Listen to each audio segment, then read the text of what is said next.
Good morning, guys, and welcome to Unique Not Different with me, Shamla. And today I have Jamal Legen, who recently graduated with his diploma in agriculture, and he often refers to himself as Farmer Jamal. I also have Ryan Houghton, who will be interpreting this morning. And Jamal belongs to the deaf and hard of hearing community, and today he's going to talk about being a deaf farmer and how he navigates this, being deaf in the farming community. So good morning, Jamal. How are you doing? Good morning, Shamla. I'm here today and I'm happy to see you. Awesome. I'm happy to see you too. So Jamal, let's start from the beginning, right? So you decided to get into agriculture. What was your main inspiration in getting into agriculture, and what was it like going in, to the classes and so on? And I think you are more practical. So in terms of navigating and learning, how was it like in terms of, being inclusive and having an interpreter involved?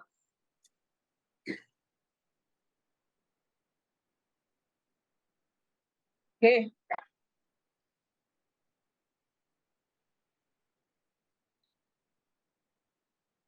maybe 15 years ago, my mom, she's a single mother. Her family has on agriculture and planting from generation to generation. And on that time, my mom had 7 children. It was extremely difficult for her, when it came to finances. She had a hard time. So I was also thinking, how do we manage with school books? And for all of us as well, it was really difficult. So I decided to get involved with my mom in agriculture. So I started planting from such a young age and I'd sell in the market. I'd help her, and that helped me in my agricultural skills as I grew up. I became more financially independent. I could buy books, and when school closed, like around December and April, those were the times I would focus on planting, 6 weeks on end, growing crops. And then I would grow the crops and sell it and then get some money. And afterwards, upon observation, I decided I should probably go to school. And I tried to also teach agriculture to children with disabilities. The Ministry of Education came. They asked me, they said, Jamal, are you qualified? Do you have qualifications? I said, no. You know, I have full 15 years experience, 15 years experience. So the Episcopal Ministry suggested that I go to school and I study agriculture in depth. I knew about agriculture already, but I didn't have that in-depth understanding.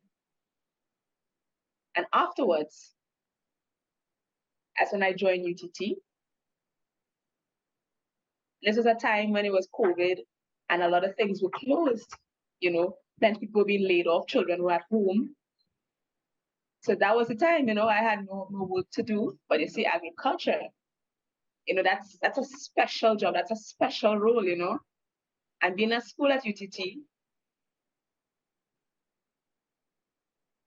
I learned so much more. I went so much in depth. Those classes online, they were difficult. Yes, they were difficult because when it came to lab work, I wasn't able to see everything, they had YouTube, and using that to learn was a little difficult. But afterwards, when I went home and did some practicing on my own, and I believe like last week Thursday, that was when I graduated finally from UTT. Awesome. And I got my diploma. Awesome. And so Jamal, in now that you definitely went qualified, we learned a great lesson here. People think that just having, I guess, experience is one thing, but you have to have that certification and knowledge from persons who are subject matter experts in order to learn. Now that you have your certification, what gaps are you seeing in terms of navigating it equitably in terms of access to the deaf and hard of hearing in the farming community and also persons with disability?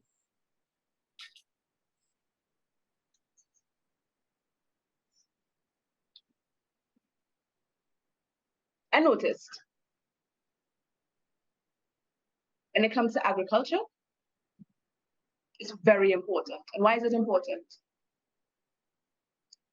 When it comes to the deaf, hard of hearing, and other disabled, sometimes they may have the certificate, but again, access to the job is very difficult. You may have all the qualifications, yes, but sometimes you're waiting to get that job. That's what I've noticed. I've had my certificate, and then it dawned on me.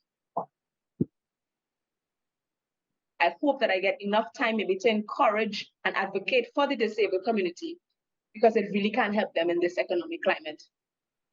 Before we used to bring a lot of food, we import a lot of food right now, but right now the focus should be on growing our own food locally. Yes, have more local farmers. That's what we need. That's what's in need right now. Right now, that's what the government is investing in. So I think we should encourage much more disabled. And last question, what advice would you give? You just mentioned government and I guess stakeholders.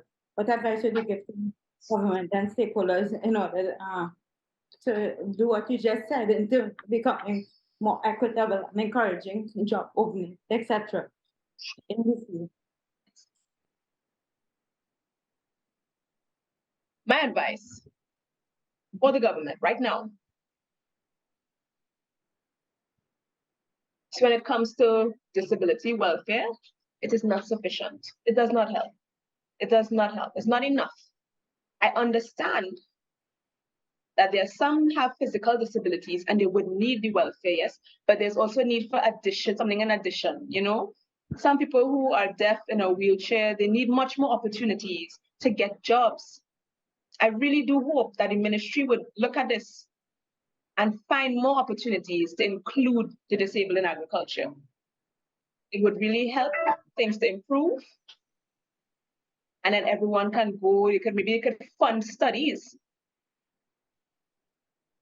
help those to have their own businesses for themselves. Awesome, Jamal. Before I say thank you, I want to say the 13th, which was 2 days ago. It marked my 4th year doing Unique and Different. So that being said, I want to say thanks to everyone who always encouraged me to continue doing this segment. Just recently, I met a woman and she said she don't leave her house every Tuesday until she sees Unique, Not Different. And I always encounter persons who, watches my segment religiously. So I want to say thank you to everyone. Thank you. And it would be, Unique, Not Different wouldn't be a success without my guests and the enthusiasm and sharing the incredible story that we do not get to hear in, I guess, other forums. So, and the lesson that I learned is that you can also, what I learned is that we as a disabled community can do anything just like anyone else. And with that being said, Jamal, I wanted to give a final comment. Anything you would like to say about, what you're doing, etc. That I want to say to you, Shamla, I've known you for a while and seeing that the disabled are different from other people and all these types of things. No, we're just as, and we're also just as zealous. All the disabled people we just can do the same things as other people can do. We're not different, And I would like to tell people to get more involved and much more disabled, get more disabled involved, become more open-minded and much more aware for the entire community. Awesome. Thank you, Jamal. Thank you, everyone. And with that being said, I want to say thank you so much for tuning in to this week's segment of Unique Not Different. And as I always say, be good, do good. Bye, guys.